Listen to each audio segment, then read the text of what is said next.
Welcome back to MerMay Day 8. We're just going to jump right into it. This painting didn't take me very long, and so I may not speed it up this time. I guess more like a time lapse. And I'm just starting by sketching in some of the parts of it that I neglected to draw in when making the sketch. So just using a bit of burnt sienna, watered down burnt sienna, and essentially just doing an umber wash. This painting is actually inspired of The Little Mermaid. If you've never seen The Little Mermaid, then you most likely won't get the connection.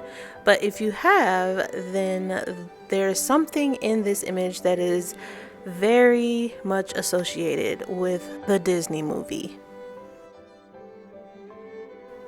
I've mentioned before that as a little girl, I grew up watching the Little Mermaid movie, probably watched it several times a day. I sang a lot of the songs. I sang the songs in school for grades and extra credit.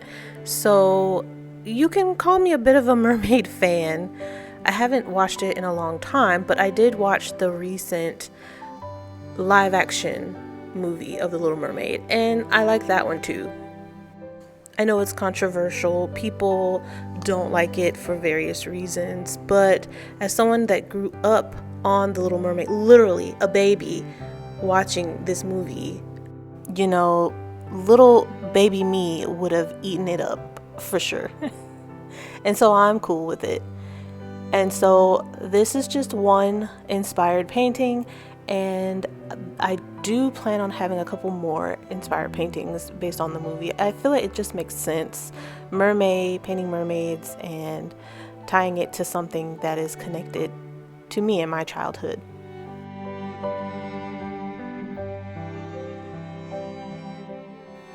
So I really wanted this painting to really feature the necklace around this person's neck for obvious reasons if you know about The Little Mermaid.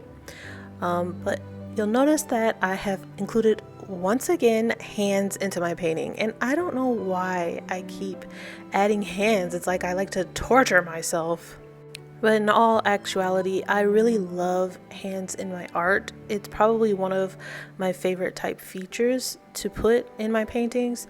I don't know what it is. I really love hand gestures. I love to see hands in art. I just think that they're really interesting and feel like they add a sense of beauty and elegance to a piece. I have like a Pinterest board dedicated to hands. I promise I don't have a hand fetish. I have a Pinterest board dedicated to a lot of things. Someone cupping their face or touching a flower or their hands in their hair. I don't know, I just like it. I guess because it looks a little uncanny when it's painted.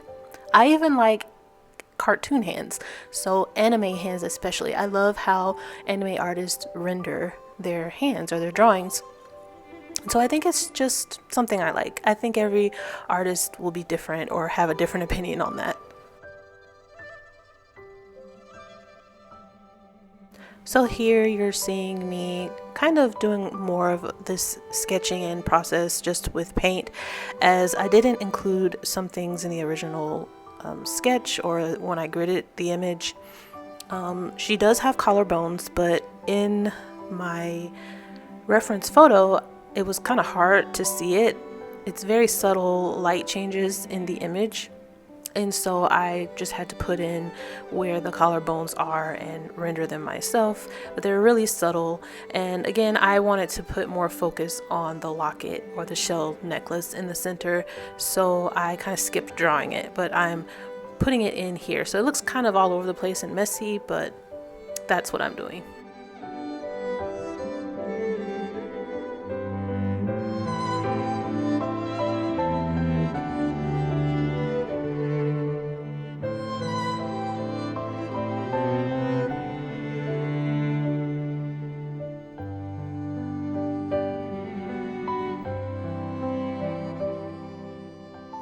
By the way, I do have a Patreon page, and all of my mermaid paintings will be featured on that page in full length real time, kind of like this one, except without the time lapse, and you'll be able to see the entire process. So if that's something you're interested in, you can check out my Patreon page. But if you just want to support me, I really appreciate you clicking on this video in the first place and watching. And interacting with the video in any kind of way lets me know that people are enjoying it, and so I'll know which direction to go with my videos and my art. So essentially the underpainting is completed at this point. I've filled in the entire canvas board, and now I just have to go over with the next layer, deepening the colors, being more deliberate with what colors I lay down. For me, this is more of the thinking stage and really dialing in with what exactly I'm doing. So you may see me pause a lot because I'm thinking. But I'm making sure that the colors I'm putting down at this point match my reference photo, so they look very different from the underpainting colors. The underpainting, I allow myself to make mistakes. At this point, I am correcting those mistakes if there are any, and painting over what needs to be painted over, moving things if it needs to be moved. The paint is thicker, so no more thin washes. Still painting with thin paint, but it's no longer a wash. I'm also paying attention to the lighting and the light source at this point. I don't want to put light paint in areas that are supposed to be darker, and I don't want to put dark color paint in areas that are being hit with light. And since she has on this shell, the shell is going to be glowing in a sense and emitting light. So I was also thinking about what am I going to do around this shell at this point as well.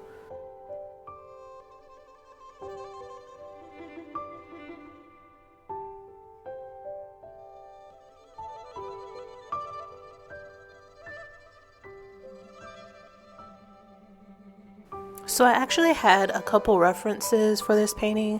One was the person themselves, and the second one was just of a regular shell. I ended up having to sketch in the necklace part, and the reference that I used for the person was actually a different race, and so I kind of altered everything.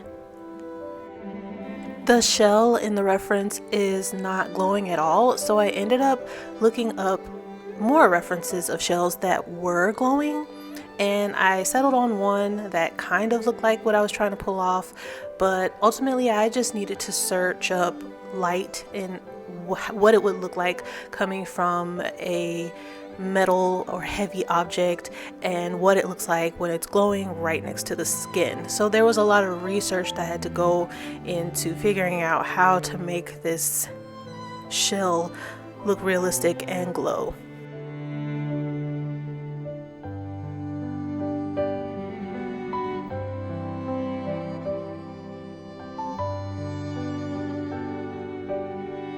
Acrylics do dry fast, but you can still get a nice blend with them. You're going to be doing a lot of color mixing, so you want to make sure that you have your colors ready, mix them up, and here I am blending the glow of the necklace into the skin color.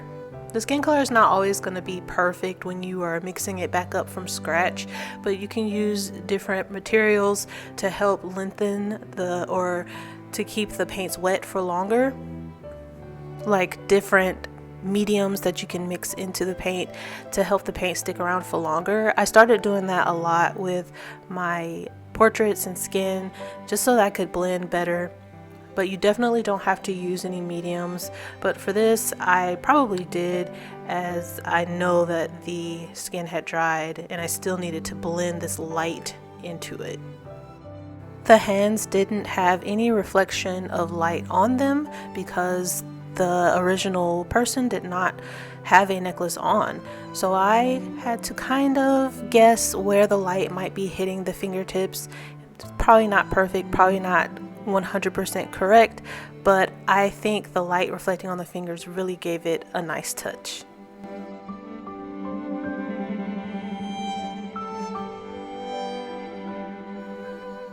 Thank you guys for sticking around with me. This one was a nice slowed down video. I can talk to you a little bit more. I plan to make more paintings like this in the future, and for this month definitely mermaid themed, so look out for those. Please like and subscribe, and I'll see you in the next video.